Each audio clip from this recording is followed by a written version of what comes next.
যাবার পথে যাদের সঙ্গে দেখা হলো মুখে তারা কিছু বলল না, কিন্তু তাদের তাকানোর ভঙ্গি যেন আরো স্পষ্ট জিজ্ঞাসা হয়ে উঠল। কথাটা তুমি কিভাবে নিয়েছো শুনি? পুরুত ঠাকুর তাকে অনেকক্ষণ দাঁড় করিয়ে রেখে দোষমোচনের জন্য দরকারি ক্রিয়াকর্মের বিষয় আলোচনা করলেন, উপদেশ দিলেন। বিশেষ করে বলে দিলেন যে স্কুল থেকে ফিরবার সময় তার বাড়ি থেকে সে যেন তার নিজের ও বাড়ির সকলের ধারণের জন্য মাদুলি নিয়ে যায়। স্কুলে পা দেওয়ার পর থেকে ধীরেনের মনে হতে লাগলো সে যেন বাইরের কোনো বিশিষ্ট অভ্যাগত, স্কুল পরিদর্শন করতে এসেছে। তার 7 বছরের অভ্যস্ত অস্তিত্বকে আজ এক মুহূর্তের জন্য কেউ ভুলতে পারছে না। এই ঘটনার ভেতর থেকে ধীরে ধীরে আমরা ধীরেনের চরিত্রের একটা বিবর্তন লক্ষ্য করব। যখন কুঞ্জ নবীনের বাড়িতে দামিনীর ওপরে কুঞ্জর গুণিনপনা চলছিল এবং সেখানে দামিনী তার শারীরিক এবং মানসিক অত্যাচার সহ্য করতে না পেরে শেষ পর্যন্ত সে অত্যাচারের হাত থেকে রেহাই পাবার জন্যই হয়তো বলেছে যে আমি শুভ্রা, আমাকে বলাই চক্রবর্তী খুন করেছে। কথা বলার পরে তার উপরে যে শারীরিক এবং মানসিক অত্যাচার চলছিল ওঝার, তা কিন্তু বন্ধ হয়েছে এবং সেই সময় আরো কিছু তার উপর করতে যাওয়া হচ্ছিল ক্রিয়াকর্ম, কিন্তু কৈলাস ডাক্তার চলে আসায় সেটা আর হয়নি এবং কৈলাস ডাক্তার দামিনীকে ওখান থেকে দাওয়া থেকে খুলে নিয়ে গিয়ে চুল খুলে ঘরে নিয়ে গিয়ে তাকে ঘুমের ইঞ্জেকশন দিয়ে ঘুম পাড়িয়ে দিয়েছে এবং বলেছে কুঞ্জকে পুলিশে দেবে। তো যাই হোক, এই ঘটনা যে দামিনীকে বলাই চক্রবর্তী, শুভ্রাকে বলাই চক্রবর্তী খুন করেছে, এই কথা সবার মুখ থেকে ঘুরে ধীরেনের কানে এসে পৌঁছেছে এবং সেটা শোনার পরে সে একটু অবাক হয়েছে এবং এরকম যে ঘটতে পারে সে মানে ভাবেনি। তো যাই হোক, তবুও তার মধ্যে এই ঘটনা কিন্তু একটা প্রতিক্রিয়া জন্ম দিয়েছে এবং সেই সব ভাবনা যে বোনের জন্য সে তার দায়িত্বশীল দাদার মতো সে তার গর্ভাবস্থায় সে যাতে একটু সুবিধাজনক অবস্থানে থাকে তার জন্য পুকুরের ঘাট সে ভালোভাবে বাঁধিয়ে দিয়েছিল, ব্যবস্থা করে দিয়েছিল ঘাটে নামতে যাতে শুভ্রার অসুবিধে না হয়। তবুও এই ঘটনা তার মনে একটা প্রতিক্রিয়া সৃষ্টি করে এবং তার স্ত্রী শান্তিও বাড়িতে বসে কিন্তু এই ধারণাটাই সে মাথার মধ্যে বদ্ধমূল করে নেয় যে শুভ্রাকে বলাই চক্রবর্তী খুন করেছে। এবং গ্রামের লোকজন সবার মধ্যে যে অঙ্গভঙ্গি বা তাদের চোখের যে ভাষা, সেই ভাষা দেখে ধীরেনের নিজের মধ্যে একটা অস্বস্তি তৈরি হয় এবং সে স্কুলে যাওয়ার পথে তাকে পুরুত ঠাকুর ধরে এবং তাকে সে কিন্তু ফিজিক্সে অনার্স, তবুও গ্রামের লোকের কাছে সেটা ততটা গুরুত্ব পায় না। পুরুত ঠাকুর কিন্তু তাকে বলে যে এই অবস্থায় তাদের ফ্যামিলির সকলের মাদুলি পরা উচিত। যাই হোক, প্রথম ঘন্টাতেই ক্লাস ছিল। অর্ধেক ছেলে আড়ষ্ট হয়ে বসে আছে, বাকি অর্ধেক নিজেদের মধ্যে গুজগাজ ফিসফাস করছে। নিজেকে জীবন্ত ব্যাঙের মতো মনে হচ্ছিল। কার? ধীরেনের। বইয়ের পাতায় চোখ রেখে ধীরেন পড়াতে লাগলো। চোখ তুলে ছেলেদের দিকে তাকাতে পারলো না। ঘন্টা কাবার হতেই হেডমাস্টার ডেকে পাঠালেন। তুমি 1 মাসের ছুটি নাও ধীরেন। 1 মাসের ছুটি? মথুরবাবু এইমাত্র বলে গেলেন আজ থেকেই ছুটি পাবে। আজ আর তোমার পড়িয়ে কাজ নেই। মথুরবাবু স্কুলের সেক্রেটারি, মাইলখানেক পথ হাঁটলেই তার বাড়ি পাওয়া যায়। চলতে চলতে মাঝপথে ধীরেনের মাথাটা কেমন ঘুরে উঠল। কদিন থেকে হঠাৎ চেতনায় ঝাঁকি লেগে মাথাটা তার এইরকম ঘুরে উঠছে। চিন্তা ও অনুভূতির আকস্মিক পরিবর্তনের সঙ্গে এই ঝাঁকি লাগে, অথবা এমন ঝাঁকি লেগে তার চিন্তা ও অনুভূতি বদলে যায়। আসলে আমরা প্রতিদিনের জীবনে আমাদের যে নানা রকম শারীরিক ক্রিয়া প্রতিক্রিয়া হয় সেগুলোকে আমরা বৈজ্ঞানিক পদ্ধতিতে দেখি না। এখানে যেমন এই ধীরেনের ঝাঁকি লাগছে, আমরা যদি অতিরিক্ত চিন্তা করি এবং চিন্তার মধ্যে যদি আমাদের উত্তেজনা আসে, মস্তিষ্কের মধ্যে যদি আমাদের উত্তেজনা চলতে থাকে, তাহলে কিন্তু আমাদের এইরকম নার্ভাস ব্রেকডাউন হতে পারে এবং নার্ভের নানা ক্রিয়া প্রতিক্রিয়ায় নার্ভের কিন্তু মানে স্বাভাবিক চলন বন্ধ হয়ে গিয়ে তার কিন্তু একটা বিষম চলন হতে পারে এবং তখন কিন্তু আমাদের এই ধরনের ঝাঁকি লাগতে পারে। একে ক্লিনিক্যাল পরিভাষায় বলা হয় সিজার। যাই হোক, গাছতলায় কিছুক্ষণ বিশ্রাম করে সে বাড়ির দিকে পা বাড়ালো। মথুরবাবু এখন হয়তো খেয়ে দিয়ে বিশ্রাম করছেন। এখন তাকে বিরক্ত করা উচিত হবে না। স্কুল থেকে তাড়িয়ে দেওয়া হয়নি, 1 মাসের ছুটি দেওয়া হয়েছে। 1 মাসের মধ্যে মথুরবাবুর সঙ্গে দেখা করার অনেক সময় সে পাবে। আজ গিয়ে হাতে পায়ে না ধরাই ভালো। মথুরবাবুর যদি দয়া হয়, যদি তিনি বুঝতে পারেন যে তার বোন খুন হয়েছে বলে দামিনীর ঘোষণার ফলে তার বোনের কাল্পনিক কেলেঙ্কারি নিয়ে চারিদিকে হইচই হচ্ছে বলে তাকে দোষী করা উচিত নয়, তাহলে মুশকিল হতে পারে। যে শুভ্রা খুন হয়েছে এবং শুভ্রার সঙ্গে যদি বলাই চক্রবর্তীর কোনো একটা অন্যরকম কোনো গোপনীয় যোগাযোগ থাকেও, তার জন্য ধীরেন কোনোভাবেই দোষী নয়। এটা যদি আজকে যে মথুরবাবুকে বলতে যায়, তাহলে হয়তো এটা এই ভাবনাও মথুরবাবু ভাবতে পারেন, তাই ভাবলো সে যে সে আজ মথুরবাবুর বাড়িতে যাবে না। ছুটি বাতিল করে কাল থেকে কাজে যাবার অনুমতি হয়তো তিনি দিয়ে বসবেন। এতক্ষণ খেয়াল হয়নি, এখন সে বুঝতে পেরেছে নিয়মিতভাবে প্রতিদিন স্কুলে ছেলেদের পড়ানোর ক্ষমতা তার নেই। মথুরবাবুর সামনে গিয়ে দাঁড়াতে লজ্জা হচ্ছে। চেনা মানুষের সঙ্গে দেখা হয়ে যাবার ভয়ে সে মাঠের পথ ধরে বাড়ি চলেছে। বাড়ি গিয়ে ঘরের মধ্যে লুকোতে হবে। দুর্বল শরীরটা বিছানায় লুটিয়ে দিয়ে ভারী মাথাটা বালিশে রাখতে হবে। সারা দুপুর ঘরের মধ্যে শুয়ে বসে ছটফট করে কাটিয়ে শেষ বেলায় ধীরেন উঠোনে বেরিয়ে এলো। মাজা বাসন হাতে নিয়ে শান্তি ঘাট থেকে উঠে আসছিল। ডোবার ধারে প্রকাণ্ড বাঁশ ঝাড়টায় ছায়ায় মানুষের মতো কি যেন একটা নড়াচড়া করছে। ধীরেন আর্তনাদ করে উঠল, কে ওখানে, কে?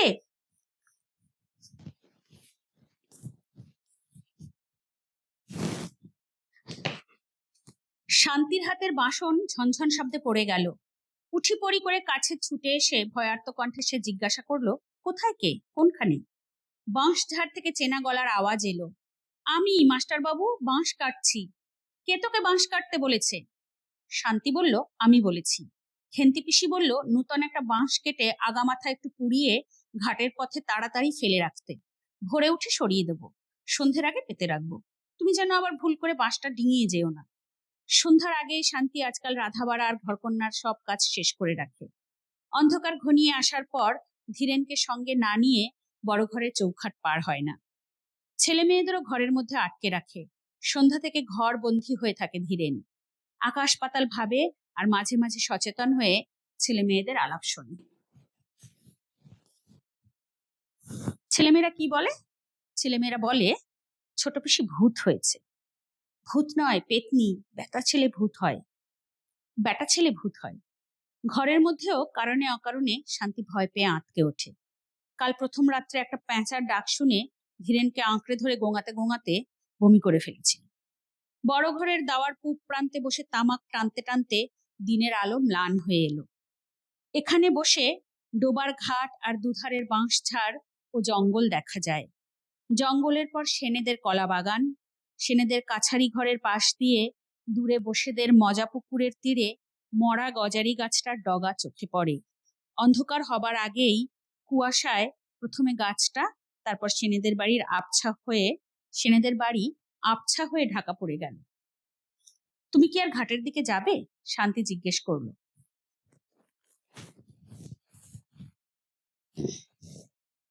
না, তবে বাঁশ পেতে দাও। বাঁশটা পাততে হবে না।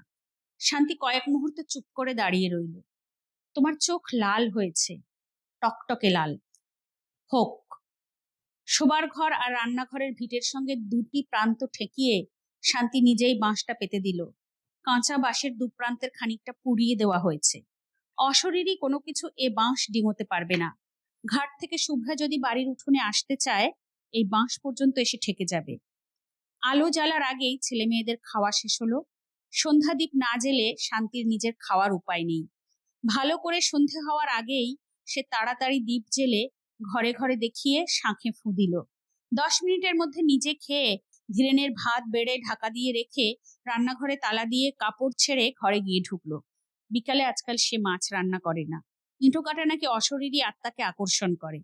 খাওয়ার হাঙ্গামা খুব সংক্ষেপে, সহজে এবং অল্প সময় সম্পন্ন হয়ে যায়। ঘরে আসবে না? না। শান্তি ধীরেনকে একটা জিজ্ঞাসা করলো। ধীরেন বলল যে না, সে ঘরে আসবে না। তখনও আকাশ থেকে আলোর শেষ আভাসটুকু মুছে যায়নি। দু তিনটি তারা দেখা দিয়েছে, আরো কয়েকটি দেখা দিতে দিতে আবার হারিয়ে যাচ্ছে। আর 1 মিনিট কি 2 মিনিটের মধ্যে রাত্রি শুরু হয়ে যাবে। জীবিতের সঙ্গে মৃতের সংযোগ স্থাপনের সবচেয়ে প্রশস্ত সময় সন্ধ্যা। ভর সন্ধ্যাবেলা শুভ্রা দামিনীকে আশ্রয় করেছিল। আজ সন্ধ্যা পার হলে, রাত্রি আরম্ভ হয়ে গেলে চেষ্টা করেও শুভ্রা হয়তো তার সঙ্গে কথা বলতে পারবে না। আর দেরি না করে এক্ষুনি শুভ্রাকে সুযোগ দেওয়া উচিত। এটা ভেবে ধীরেন কি করলো, চোরের মতো ভিটে থেকে নেমে বাঁশ ডিঙিয়ে ধীরেন পা টিপে টিপে ডোবার মাঠের দিকে এগিয়ে গেল। অদ্ভুত বিকৃত গলার ডাক শুনে শান্তি লণ্ঠন হাতে ঘর থেকে বেরিয়ে এলো। বাঁশের ওপারে দাঁড়িয়ে হিংস্র জন্তুর চাপা গর্জনের মতো গভীর আওয়াজে ধীরেন তার নিজের নাম ধরে ডাকাডাকি করছে। গেঞ্জি আর কাপড়ে কাঁদা ও রক্তমাখা, ঠোঁট থেকে চিবুক বেয়ে ফোঁটা ফোঁটা রক্ত গড়িয়ে পড়ছে। বাঁশটা সরিয়ে দাও, ডিঙিয়ে এসো, বাঁশ ডিঙিয়ে চলে এসো। কি হয়েছে, পড়ে গেছো নাকি? ডিঙোতে পারছি না। বাঁশ সরিয়ে দাও। বাঁশ ডিঙোতে পারছো না? মাটিতে শোয়ানো বাঁশ। শান্তির আর এতটুকু সন্দেহ রইল না। আকাশ চেরা তীক্ষ্ণ গলায় সে আর্তনাদের পর আর্তনাদ শুরু করে দিল। তারপর প্রতিবেশী এলো, পাড়ার লোক এলো, গায়ের লোক এলো, কুঞ্জও এলো। 3-4 কলস জল ঢেলে ধীরেনকে স্নান করিয়ে দাওয়ার খুঁটির সঙ্গে তাকে বেঁধে ফেলা হলো। মন্ত্র পড়ে জল ছিটিয়ে মালসার আগুনে পাতা ও শিকড় পুড়িয়ে ঘণ্টাখানেকের চেষ্টায় ধীরেনকে কুঞ্জ নিঝুম করে ফেলল। তারপর মালসার আগুনে কাঁচা হলুদ পুড়িয়ে ধীরেনের নাকের কাছে ধরে বজ্রকণ্ঠে সে জিজ্ঞাসা করলো, কে তুই? বল তুই কে? ধীরেন বলল, আমি বলাই চক্রবর্তী। শুভ্রাকে আমি খুন করেছি। এই হচ্ছে গল্প। গল্প এখানে শেষ হলো, আমাদের সরব পাঠ শেষ হলো। এবার গল্প নিয়ে আলোচনা।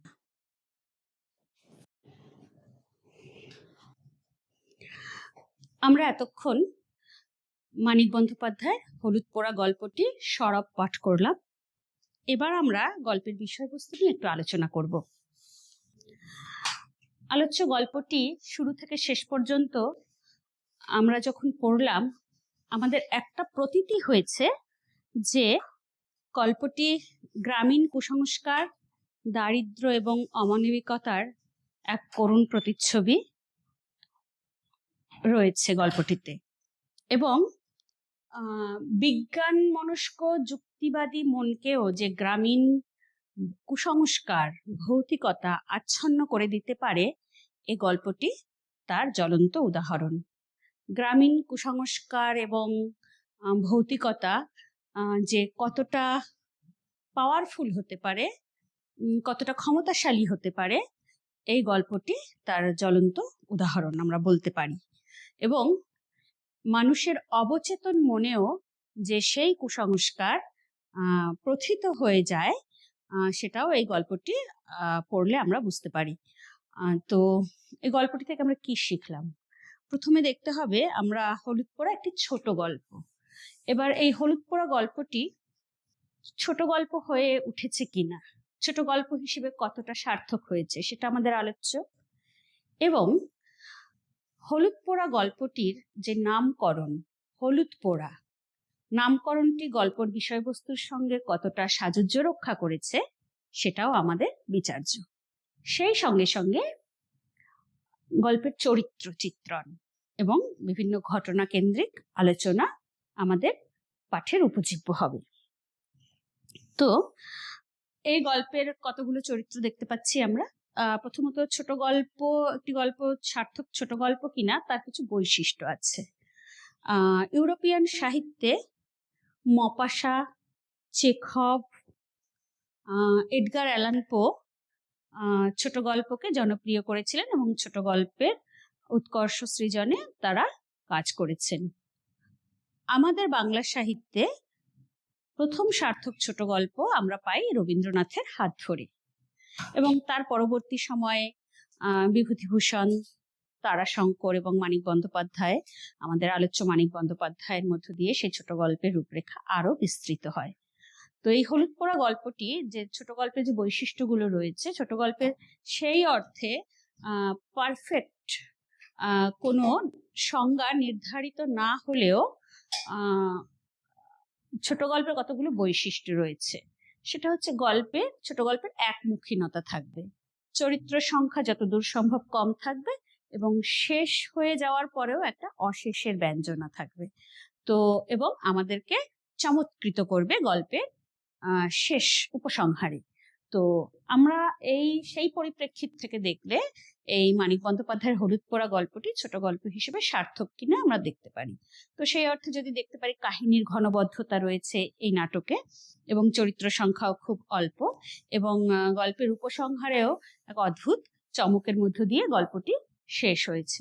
সেই অর্থে বলতে পারি যে এবং ঘননিবদ্ধ যে বাঁধন গল্পের এবং একমুখীন দিকে যতক্ষণ না শেষ হচ্ছে গল্প, আমাদের গল্পের পড়া বন্ধ করে উঠে যেতে ইচ্ছে করে না, এবং শেষ পর্যন্ত গিয়ে যেখানে গল্প শেষ হয়েছে সেই যে একমুখীন কাহিনী, সেটা ছোট গল্পের একটি বড় বৈশিষ্ট্য। সেই দিক থেকে বিচার করলে বলা যায় যে গল্পটি, মানিক বন্দ্যোপাধ্যায়ের হলুদ পোড়া গল্পটি একটি সার্থক ছোট গল্প। এছাড়া গল্পের শিরোনাম হলুদ পোড়া সার্থক হয়েছে কিনা, কারণ যে কোনো বিষয়ের সাহিত্য কৃতি হোক বা অন্যান্য ক্ষেত্রেই নামকরণ একটি গুরুত্বপূর্ণ বিষয়। এই নামকরণ গল্পের কতগুলো বিশেষ বৈশিষ্ট্যের দিকে লক্ষ্য করে রাখা হয়। কখনো নামকরণ চরিত্র কেন্দ্রিক হয়, কখনো নামকরণ বিষয়বস্তু কেন্দ্রিক হয়, কখনো নামকরণ ব্যঞ্জনাধর্মী হয়। যে সমস্ত গল্প পাঠ করার পরেও তার যে মূল সুর সেটা কিভাবে বেজে উঠছে তার উপরে নির্ভর করে ছোট গল্পের ব্যঞ্জনাধর্মী নামকরণ হতে পারে। তাহলে আমরা যদি এবার গল্পটা পাঠ করেছি, এবার এই গল্পটি যদি আমরা বিষয়বস্তু ধরে আলোচনা করি, তাহলে এই হলুদ পোড়া নামকরণ কতখানি সার্থক তা আমরা বুঝতে পারবো। তো এক্ষেত্রে কি দেখা যায় যে একটি সমস্ত গল্পটির মধ্যে একটা ভৌতিক পরিবেশ চিত্রিত হয়েছে, ভৌতিক পরিবেশের একটা আবহ রয়েছে। এখানে গ্রামের মধ্যে 3 দিনের দূরত্বে তফাতে দুটো খুন হয়েছে। একজন মধ্যবয়সী মানে একজন পুরুষ মানুষ, বলশালী পুরুষ মানুষ, তাকে কেউ লাঠির আঘাতে মেরেছে এবং তার ফলে তার মাথাটা ফেটে 8 টুকরো হয়েছে। এবং তার 3 দিন পরে খুন হয়েছে গ্রামের একটি গর্ভবতী মেয়ে, যে বিবাহের পরে সন্তান জন্ম দিতে তার গ্রামে ফিরে এসেছিল, বাবার বাড়ির গ্রামে ফিরে এসেছিল, এবং সে তার ভাইয়ের পরিবারে উঠেছিল। এবং তার 3 দিন পরে তাকে সন্ধেবেলা ঘাটের কাছে তার মৃতদেহ পাওয়া যায়। কেউ বা কারা তাকে গলা টিপে খুন করেছে। এবার এই দুটো ঘটনা ঘটার পরে গ্রামের মানুষ প্রথমত আতঙ্কগ্রস্ত হয়েছে, তারপরে গ্রামের মানুষ এটা নিয়ে চর্চা করেছে যে দুটো খুনের মধ্যে কোথাও কোনো সাযুজ্য আছে কিনা, দুটো খুনের মধ্যে কোনো সম্পর্ক আছে কিনা। কিন্তু বলাই চক্রবর্তী যে শুভ্রাকে খুন, কেউ কেউ বলছে হয়তো বলাই চক্রবর্তী শুভ্রাকে খুন করেছে, বলাই চক্রবর্তীর অশরীরী আত্মা। তো সেখানে কিন্তু বলাই চক্রবর্তী শুভ্রাকে কখনো দেখেছিল কিনা বিগত কয়েক বছরে সেটাও কেউ মনে করতে পারছে না। তাই দুটো খুনের মধ্যে কোনো যে সাযুজ্য আছে সেটা কিন্তু এখানে বলা যায় না, গ্রামবাসীরা বলতে পারছেন না। এবং তারা যে দুটো খুনের মধ্যে একটা সম্পর্ক তৈরি করবে, সেটা সম্পর্ক দানা বাঁধতে সেটা কাল্পনিক কাহিনীটা দানা বাঁধতে বাঁধতেও ধীরে ধীরে সেটা থিতিয়ে যায়। সেরকম কোনো কাহিনী দানা বেঁধে উঠতে পারে না, কারণ গ্রামের মানুষেরা দুটো মানুষের মধ্যে কোনো যোগাযোগ ছিল সেই সম্পর্কিত কোনো কাহিনী তারা বা কোনো ঘটনাই তারা মনে করতে পারছে না। তো সেক্ষেত্রে দেখা যায় কি যে তারপরে বলাই চক্রবর্তীর যে ভাইপো ছিল শহরে নবীন, সে কাকা মারা যাওয়ার পরে তার সম্পত্তির উত্তরাধিকারী হয় এবং সে শহরের 40 টাকা মাইনের চাকরি ছেড়ে তার পরিবার সহ গ্রামের বাড়িতে বসবাস করতে উঠে আসে। এবং সে আমরা জানতে পারি যে ধীরেনের সঙ্গে, গল্পের আরেকটি যে মুখ্য চরিত্র ধীরেন, তার সঙ্গে সে এক সময় স্কুলে পড়াশোনা করেছে, সহপাঠী ছিল। তো তারপরে আমরা দেখি যে সেই নবীন যখন বাড়িতে এলো, সে তার কাকাকে কারা মেরেছে সেটা জানার জন্য সে কিন্তু পুরস্কারও ঘোষণা করেছে। যদি খবর কেউ দিতে পারে যে কারা মেরেছে, তাহলে কিন্তু সে পুরস্কারও দেবে, পুরস্কার মূল্য নির্ধারিত করেছে। এমতো অবস্থায় একদিন সন্ধেবেলা দেখা যায় যে নবীনের স্ত্রী দামিনী ঘোর সন্ধেবেলা হঠাৎ আর্তনাদ করে আছাড় খেয়ে পড়ে যায় এবং অজ্ঞান হয়ে যায়। কি না ঘটনাচক্রে নাকি সন্ধ্যের হাওয়া তার গায়ে লেগেছে, সে কারণে সে মূর্ছা যায় এবং তাকে বেশ কয়েক কলসি জল ঢেলে তার মূর্ছা ভাঙানো হয়। এবং মূর্ছা ভাঙানোর পরে যখন তার সম্বিত ফেরে, তখন দেখা যায় যে সে অপ্রকৃতস্থ, অর্থাৎ তার চেতন অচেতনের মধ্যে একটা আচ্ছন্ন ভাব কাজ করছে এবং সে বাড়ি থেকে ছুটে বেরিয়ে যেতে চাইছে, আর যারাই তাকে ধরছে তাদেরকে এসে আঁচড়ে কামড়ে দিচ্ছে। এই অবস্থায় গ্রামের লোকেরা বলল যে ওর শরীরে অশরীরী প্রেতাত্মা ভর করেছে, এবং তখন তারা কি করলো, তারা তাদের ওই বলাই চক্রবর্তীর বাড়িতে বুড়ো ঘোষাল বলে একজন লোক বহু বছর ধরে বাস করত, সে বলল যে অশরীরী তাকে ভর করেছে, সুতরাং এই অশরীরীকে ছাড়াতে গেলে, এই প্রেতাত্মাকে ছাড়াতে গেলে গুনিনের কাছেই যেতে হবে। তো তখন নবীন ভেবেছে যে গুনিনকে, ওখানে যে সবচেয়ে বড় গুনিন সে হলো কুঞ্জ গুনিন, সে কুঞ্জ গুনিনকে ডাকার কথা যখন চলছে সেই সময় নবীনের বন্ধু এবং গল্পের অন্য যে মুখ্য চরিত্র শুভ্রার দাদা ধীরেন ওখানে উপস্থিত হয় খবর পেয়ে, এবং সে নবীনকে বলে যে এই বুড়ো ঘোষালের কথা যেন নবীন না শোনে, কারণ এটা ধীরেনের মনে হয়েছে যে দামিনীর এটা অসুখ, এটা কোনো প্রেতাত্মা তার শরীরে ভর করেনি। এখানে এই যে ধীরেনের যে কুসংস্কার মুক্ত মনোভাব এবং যুক্তিবাদী মনোভাব, যে এটা কোনো অসুস্থতাই হতে পারে, এটা সমগ্র গ্রামবাসী যেখানে কুসংস্কারে আচ্ছন্ন, সেখানে ধীরেন কেন এই কুসংস্কার মুক্ত মনোভাব ধীরেনের এলো, তার কারণ ধীরেন কিন্তু ফিজিক্সে অনার্স পাশ করা এবং তার কিন্তু পড়াশোনার পরিধি রয়েছে, সে কিন্তু তার সাবজেক্টের বহির্ভূত অন্য বিষয় নিয়েও চর্চা করে, এবং সে ডাক্তারি বই পড়ে সে কিছু ডাক্তারি বিদ্যাও অর্জন করেছে এবং পাশ না করা ডাক্তার সে, তবুও সে গ্রামের যারা অসুস্থ হয়ে পড়ে তাদের কিন্তু সেই চিকিৎসাবিদ্যা, তার অর্জিত যেটুকু চিকিৎসাবিদ্যা তার আয়ত্তে আছে তা দিয়ে সে গ্রামের লোকের পরিষেবা দেয়। এবং আরো কি দেখা যায় যে সে ফিজিক্সে অনার্স পাশ করা সত্ত্বেও বেশ কয়েক বছর ধরে সে গ্রামের স্কুলে কিন্তু জিওগ্রাফি পড়াচ্ছে, ভূগোল পড়াচ্ছে। তাহলে তো আমরা দেখতে পাচ্ছি যে তার বিজ্ঞান এবং ভূগোল এই দুটো বিষয়ে তার নলেজ রয়েছে, এবং চিকিৎসা শাস্ত্রেও তার কিছুটা দখল রয়েছে, এবং সে এতটাই উদ্যমী ছিল, এতটাই সে গ্রামের মধ্যে যে বিজ্ঞান মনস্কতা বিস্তার লাভ করুক সেটা চেয়েছিল, তার জন্য সে গ্রামে লাইব্রেরি স্থাপন করেছিল, গ্রামের ছেলেদের নিয়ে সে সমিতি স্থাপন করেছিল এবং চাঁদা তুলে সেই সারা বছর সে লাইব্রেরির খরচ বহন করতো ইত্যাদি, এরকম চলছিল, খুবই উদ্যোগী মানুষ ছিল। কিন্তু একটা সময় যখন সে বিবাহ করলো তার গৃহিণী শান্তি, সে ভীষণই ঘরোয়া একজন গ্রাম্য মানসিকতার মানুষ, মহিলা, সেই মেয়েটিকে সে বিবাহ করার পরে তার পরপর 4টি সন্তান হয়, এবং সেই পরিবারের গ্রাসাচ্ছাদনের জন্য শেষ পর্যন্ত সে কিছুটা ঝিমিয়ে পড়ে, তার এই যে উদ্যোগী কর্মকাণ্ড সে কর্মকাণ্ডে কিছুটা ভাটা পড়ে। এবং আমরা সেখানে দেখতে পাই যে ধীরেন প্রথম দিকে যে চিকিৎসা পরিষেবা গ্রামের মানুষকে দিত সেখানে সে বিনামূল্যে পরিষেবা দিত, কিন্তু পরবর্তী সময় দেখতে পাই যে সে পরিবারের অর্থনৈতিক উপার্জনের জন্য, পরিবারের জন্য যে অর্থনৈতিক উপার্জন তার দরকার ছিল, সেজন্য সে চিকিৎসাবিদ্যার বিনিময়ে কিছু অর্থ মানুষদের কাছ থেকে নেওয়া শুরু করেছিল।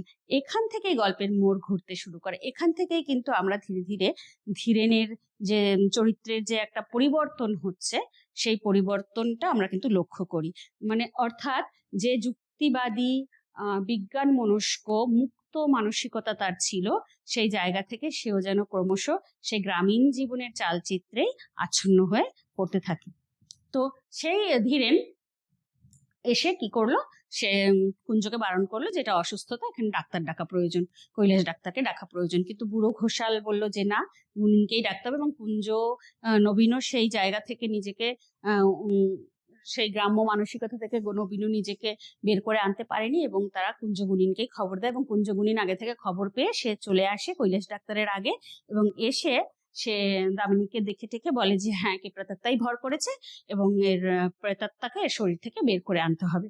তখন কিভাবে সেটা করা হবে, কুঞ্জ তখন দামিনীকে ওখানে খুঁটিতে তার চুল ধরে বেঁধে ফেলে এবং তারপরে তার নাকের কাছে কিছু দ্রব্য সামগ্রী পোড়ায় এবং পুড়িয়ে উৎকট গন্ধ তৈরি করে, এবং পাড়ার মেয়েরা, বউয়েরা এবং পাড়ার মানুষেরা, পুরুষেরা যারা সব এসেছিল, এসে তার বাড়িতে এমন ভাবে ভিড় করেছিল যেন মনে হচ্ছিল যে নবীনের ঘরের বারান্দাটা একটা স্টেজ এবং সেখানে একটা নাটকের অভিনয় শুরু হতে চলেছে। তো এই পরিস্থিতির জায়গা থেকে নবীনও কিন্তু মানে কুঞ্জ গুনিনের কর্মকাণ্ডকে বাধা দিতে পারেনি।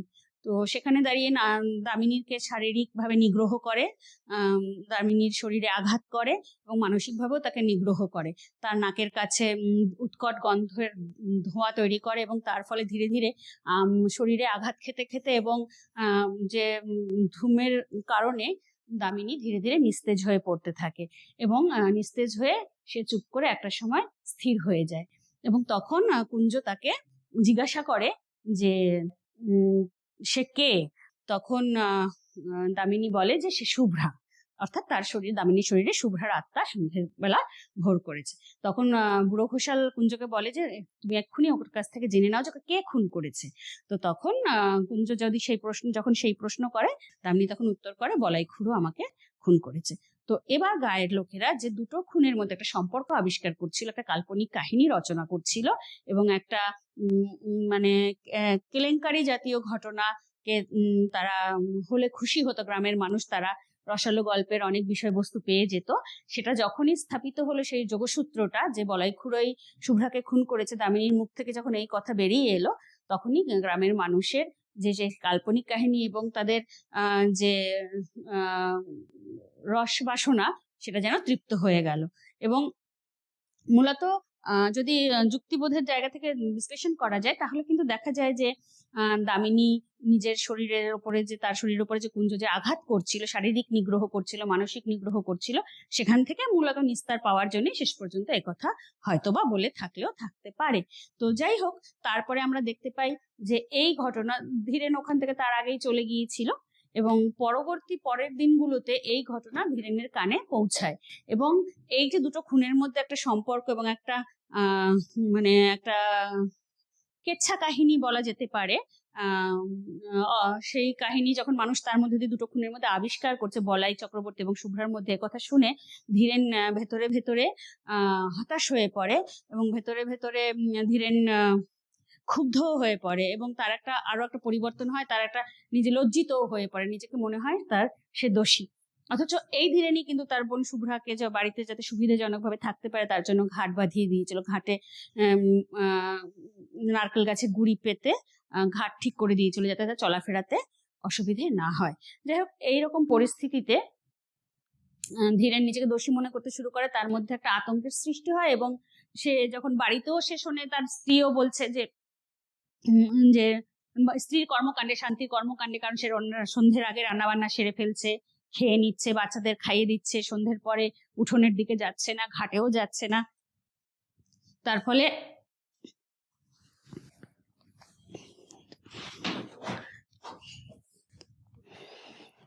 দামিনী ঘাটেও যাচ্ছে না এবং বাচ্চারাও আলোচনা করছে যে পিসি মরে ভূত হয়েছে। তখন আরেকজন বলছে যে না, মেয়েরা মরলে পেতনি হয়, ভূত নয়, ছেলেরা ভূত হয়, ইত্যাদি নানা রকম আলোচনা শুনে ধীরেনের মধ্যে একটা প্রতিক্রিয়া হতে থাকে এবং সে যেন একটা আচ্ছন্ন ঘোর অবস্থার মধ্যে থাকে।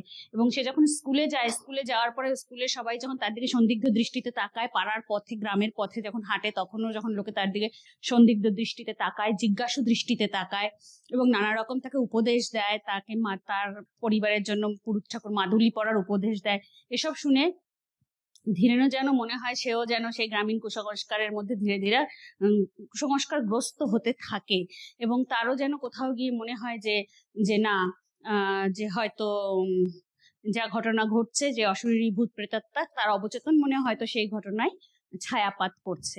এবং সে বাড়ি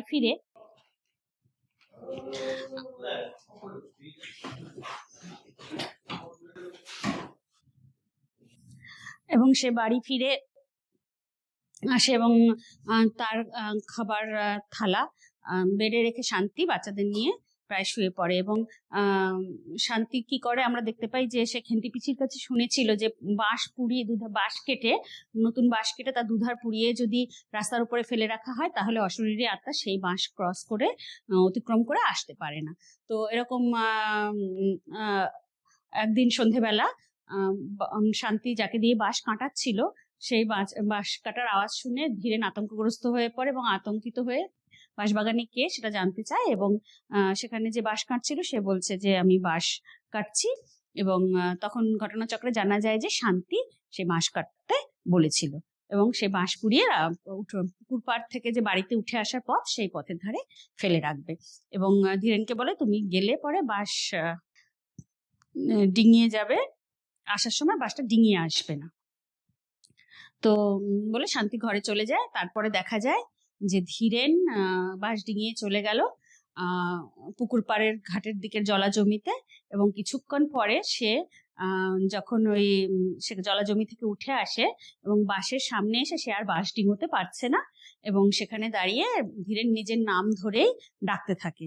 এবং সেই বিকৃত আওয়াজ শুনে শান্তি ঘর থেকে বেরিয়ে আসে এবং দেখে যে ধীরেন দাঁড়িয়ে আছে, তার সারা গায়ে কাদা মাখা এবং তার জামায় রক্ত এবং তার মুখের কষ বেয়ে রক্ত গড়িয়ে পড়ছে। তখন শান্তি জিজ্ঞাসা করছে কে, তখন বলছে বাঁশটা সরিয়ে দিতে বলছেন শান্তিকে। তখন শান্তি বলছে বাঁশ কেন সরাতে হবে, সে বাঁশ ডিঙিয়ে আসুক। তখন ধীরেন বলছে সে বাঁশ ডিঙিয়ে আসতে পারবে না। তখন শান্তি বুঝতে পারে যে এই ভর সন্ধে কেউ ধীরেনের শরীরে ভর করেছে, কোনো অশরীরী।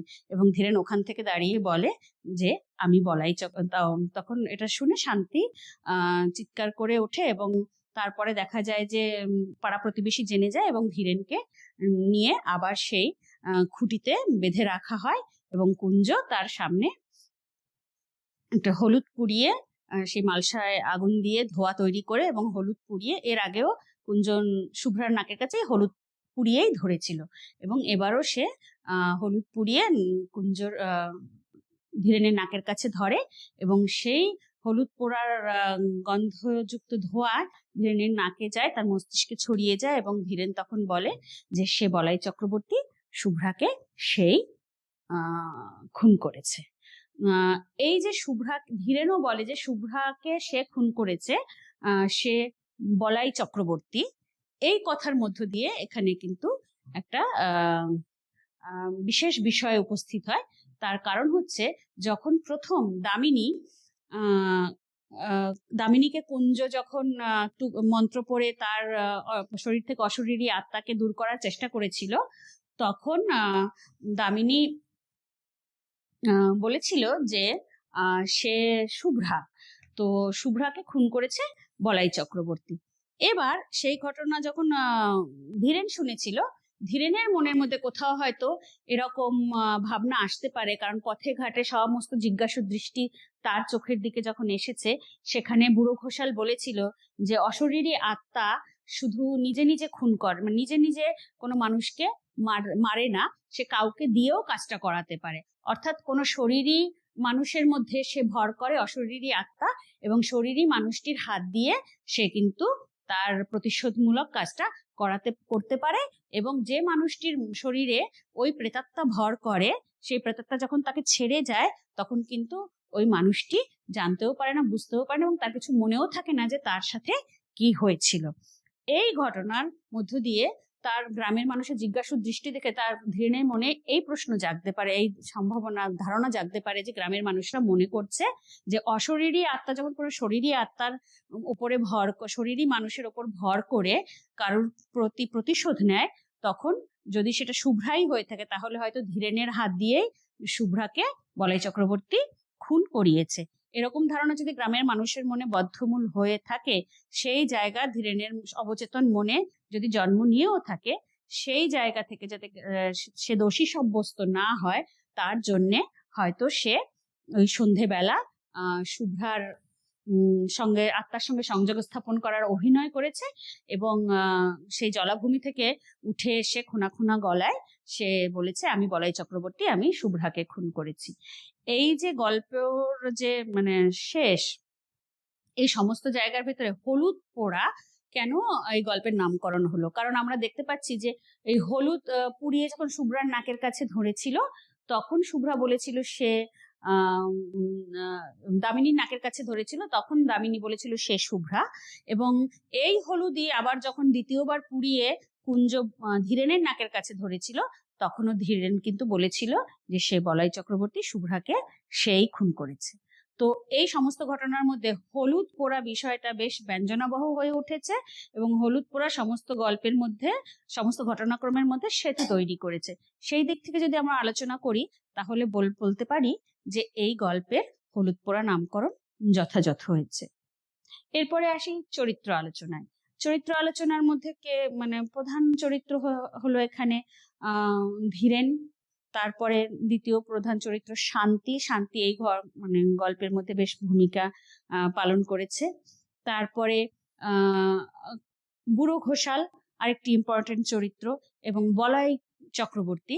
সে মৃত, তার কোনো শরীরে উপস্থিতি এই গল্পের মধ্যে নেই, তবুও সমস্ত গল্পের ঘটনাক্রমকে সে যেন এগিয়ে নিয়ে গেছে।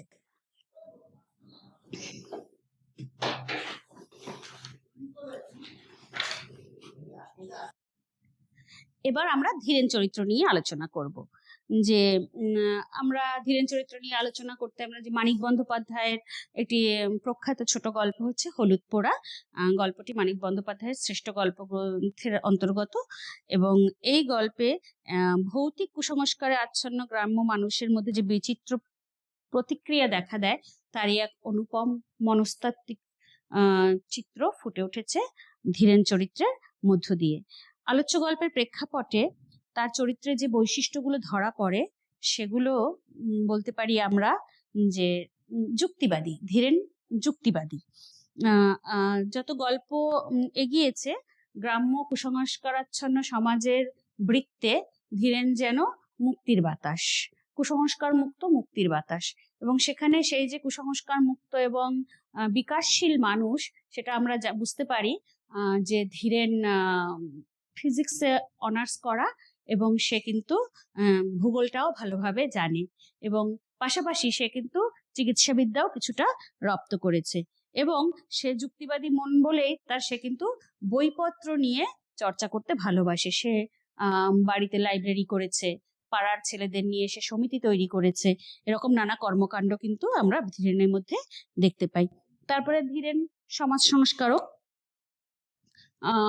এটা বলতে পারি, কারণ পাড়ার মানুষদের শিক্ষিত করার জন্য সে বিনামূল্যে লাইব্রেরির ব্যবস্থা করেছিল, এবং সে কিন্তু সামাজিক পরিষেবা দিয়েছিল চিকিৎসাবিদ্যার দ্বারা। এছাড়া আর কি কর্তব্য ও দায়িত্ববোধ, সে যে কর্তব্যপরায়ণ মানুষ এবং তার যে দায়িত্ববোধ সম্পর্কে সে যে সচেতন, সে যে কোনোভাবেই শুভ্রার খুনি হতে পারে না, এবং গ্রামের মানুষ যদি তাকে শুভ্রার খুনি বলে মনেও করে যে সেটা যাতে সে না করে, তা আমরা ধীরেনের চরিত্রের মধ্যে দেখতে পাই। কি যখন শুভ্রা তার সন্তান প্রসবের জন্য বাড়িতে এসেছিল ধীরেনের বাড়িতে, তখন কিন্তু বোনের যাতে কোনো রকম কোনো চলাফেরায় অসুবিধে না হয়, পুকুর ঘাটে নামতে উঠতে কোনো অসুবিধে না হয়, সে কিন্তু পুকুর ঘাটটা শুভ্রার ওঠা নামা করার জন্য সুবিধাজনক অবস্থানে সাজিয়ে দিয়েছিল।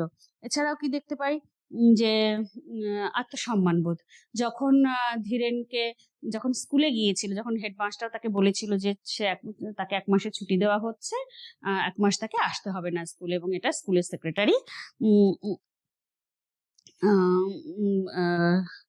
সেক্রেটারি পরামর্শ মতোই এই সিদ্ধান্ত নেওয়া হয়েছে।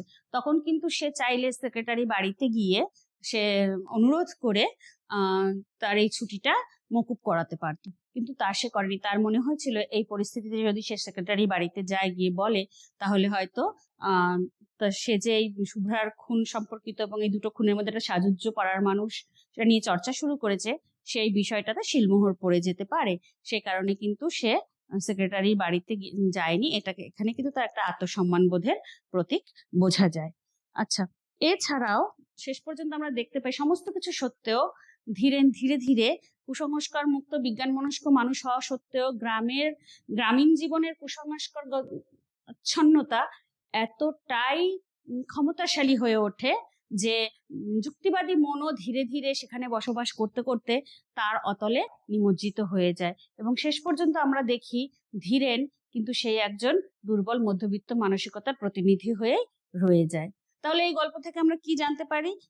যে গ্রামীণ যে কুসংস্কারাচ্ছন্নতা, সেই কুসংস্কারাচ্ছন্নতাকে যতটাই ক্ষমতাশালী হোক না কেন, আমরা যেন ধীরেনের মতো যুক্তিবাদী বিজ্ঞান মনস্ক মানুষ হয়েও, শিক্ষিত মানুষ হয়ে, আধুনিক জ্ঞান বিজ্ঞানের আলোয় আলোকিত হয়ে আমরা যেন কোনো অবস্থাতে, সে যতই নেতিবাচক শক্তি যতই ক্ষমতাশালী হোক না কেন, আমরা যেন কোনো অবস্থাতেই তার মধ্যে নিমজ্জিত না হয়ে যাই। আমরা যেন আমাদের আত্মশক্তিতে বলীয়ান হয়ে সেই নেতিবাচক পরিস্থিতিকে অতিক্রম করে যেতে পারি। এটাই এই গল্পের মধ্য দিয়ে একটা পজিটিভ ইতিবাচক দিক আমাদেরকে গ্রহণ করে নিতে হবে। এছাড়া আর একটা কি চরিত্র আমরা দেখবে, শান্তি। শান্তি চরিত্র কিন্তু ধীরেন চরিত্রের বিবর্তনের ক্ষেত্রে বেশ গভীর প্রভাব বিস্তার করেছে। কিভাবে? শান্তিকে দেখি একজন ঘরোয়া গৃহবধূ, বিবাহের আগে, সন্তান জন্মের আগে ধীরেন যে উদ্যোগী ব্যক্তি ছিল, সেই উদ্যম কিন্তু বিবাহের পরে আমরা দেখি তার মধ্যে কমে যায়। এবং বিবাহের আগে সে যখন গ্রামে পরিষেবা দিত, চিকিৎসা পরিষেবা, সে বিনামূল্যে পরিষেবা দিত, কিন্তু পরবর্তী সময়ে সন্তানাদি উৎপাদনের পরে সাংসারিক গ্রাসাচ্ছাদনের জন্য হয়তোবা হতে পারে স্ত্রীর প্রভাবেও সে কিন্তু ওই চিকিৎসা বিদ্যার বিনিময়ে, চিকিৎসা পরিষেবার বিনিময়ে কিছু অর্থ জনসাধারণের থেকে নেওয়া শুরু করেছিল।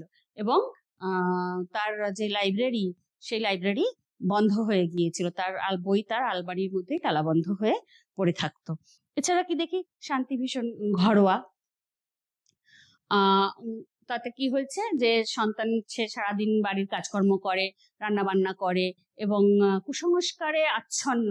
সে গ্রামীণ এই কুসংস্কার, প্রেতাত্মা ইত্যাদিকে মানে এবং সে সন্ধ্যের আগেই সমস্ত কাজকর্ম সেরে নিয়ে ঘরে চলে যায়। এবং এটা দেখেছি খেন্তি পিসির পরামর্শে সে কিন্তু যুক্তিবাদী স্বামীর গৃহিণী হয়েও সে স্বামীর যুক্তিবাদকে অবজ্ঞা করে, অস্বীকার করে সে কিন্তু খেন্তি পিসির যে টুকটাক পদ্ধতি, সেই পদ্ধতিকেই সে গ্রহণ করেছে। তো সুতরাং এই যে বিষয়গুলো, এই বিষয়গুলোর মধ্য দিয়ে, এছাড়া শান্তির মধ্যে একটা পজিটিভ দিক ছিল, সে পরিবারকে কিন্তু আগলে রাখতে, এই যে ঘটনাক্রম সে করেছে, সে তার মধ্যে কিন্তু সে তার পরিবারকেই আগলে রাখতে চাইতো, তার সন্তানদের এবং স্বামীকে সে কিন্তু সুরক্ষা দিতে চেয়েছিল। যদিও সেই সুরক্ষার মধ্যে যুক্তিবাদ ছিল না, গ্রামীণ কুসংস্কার ছিল, তবুও তার মধ্যে থেকে কিন্তু সে যে পরিবারকে আগলাতে চেয়েছিল, সেটা কিন্তু তার চরিত্রের একটা ইতিবাচক দিক।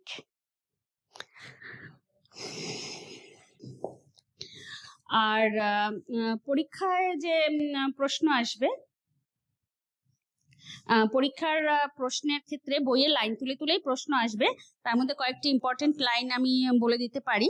যেমন ধরা যাক যে এই লাইনটি খুব ইম্পর্টেন্ট, সে বছর কার্তিক মাসের মাঝামাঝি 3 দিন আগে পরে গায়ে দুটো খুন হয়ে গেল। এই লাইনটি তুলে প্রশ্ন আসতে পারে। প্রশ্নটা এভাবে আসতে পারে, প্রশ্নের প্যাটার্ন আমাদের হয় 5 নম্বরের কোয়েশ্চেন আসবে, অথবা অবজেক্টিভ টাইপ 2 + 3 = 5, এভাবে কোয়েশ্চেনটা আসবে। সেক্ষেত্রে হতে পারে কি, এই লাইনটা তুলে যদি প্রশ্ন আসে এরকম ভাবে যে সে বছর কার্তিক মাসের মাঝামাঝি 3 দিন আগে পরে গায়ে দুটো খুন হয়ে গেল। প্রশ্নটা এরকম আসতে পারে, কোন দুজন, কিভাবে খুন হয়েছিল, এর জন্য 2, আর তাদের দুজনের খুন নিয়ে এলাকাবাসীদের প্রতিক্রিয়া সংক্ষেপে বিবৃত করো। অথবা একটা ফ্ল্যাট 5 নম্বরের কোশ্চেন আসতে পারে, চারিদিকে হইচই পড়ে গেল। কোন ঘটনার পরিপ্রেক্ষিতে চারিদিকে হইচই পড়ে গেল, এটা পুরো 5-এ লিখতে হবে। এবং 150 শব্দের মধ্যে লিখতে হবে। কম বেশি 10% শিথিল যোগ্য, কিন্তু 150টি শব্দের মধ্যে উত্তর লেখা বাঞ্ছনীয়। এছাড়া আরেকটি লাইন, যেমন 2টি খুনের মধ্যে একটা সম্পর্ক আবিষ্কার করার জন্য প্রাণ সকলের ছটফট করে। কোন 2টি খুনের মধ্যে সম্পর্ক আবিষ্কারের কথা বলা হয়েছে? সম্পর্ক আবিষ্কার করার জন্য প্রাণ ছটফট করার কারণ কি?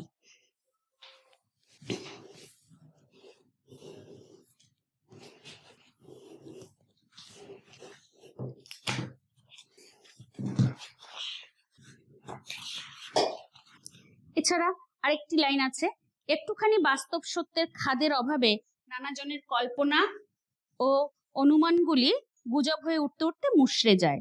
বাস্তব সত্যের খাদ বলতে কি বোঝানো হয়েছে? বাস্তব সত্যের খাদ কিভাবে কল্পনা ও অনুমানগুলিকে গুজব হয়ে ওঠা থেকে বিরত করেছিল, তা গল্প অবলম্বনে আলোচনা করো। আচ্ছা, এছাড়া আরেকটি প্রশ্ন, যেমন দাওয়াটি যেন স্টেজ, কোন দাওয়ার কথা বলা হয়েছে?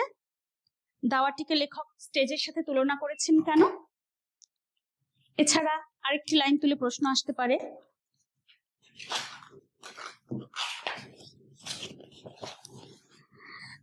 আমি বলাই চক্রবর্তী, শুভ্রাকে আমি খুন করেছি। বক্তা ধীরেনের এই স্বীকারোক্তির মধ্য দিয়ে তার জীবনের কোন সত্য প্রকাশিত হয়েছে? পুরো 5 নম্বরের একটা কোশ্চেন আসতে পারে। এছাড়া মানিক বন্দ্যোপাধ্যায়ের হলুদ পোড়া গল্প অবলম্বনে ধীরেনের চরিত্র আলোচনা করো। মানিক বন্দ্যোপাধ্যায়ের হলুদ পোড়া গল্পটিতে শান্তির ভূমিকা আলোচনা করো। এছাড়া বলাই চক্রবর্তী সশরীরে উপস্থিত না হয়েও গল্পের মধ্যে কিভাবে প্রভাব বিস্তার করেছে আলোচনা করো। আসতে পারে গল্পের গতি আনতে এবং প্রসঙ্গ বিস্তারে বুড়ো ঘোষালের কি ভূমিকা আলোচনা করো। এরকম নানা লাইন তুলে প্রশ্ন আসতে পারে। তো আমাদের সেজন্য এই প্রশ্ন 150 শব্দের মধ্যে কম বেশি 10% শিথিলযোগ্য এইভাবে করে লেখার কায়দা রপ্ত করতে হবে। আজকে এই বলে এখানে আমরা হলুদ পোড়া গল্পটির আলোচনা শেষ করছি।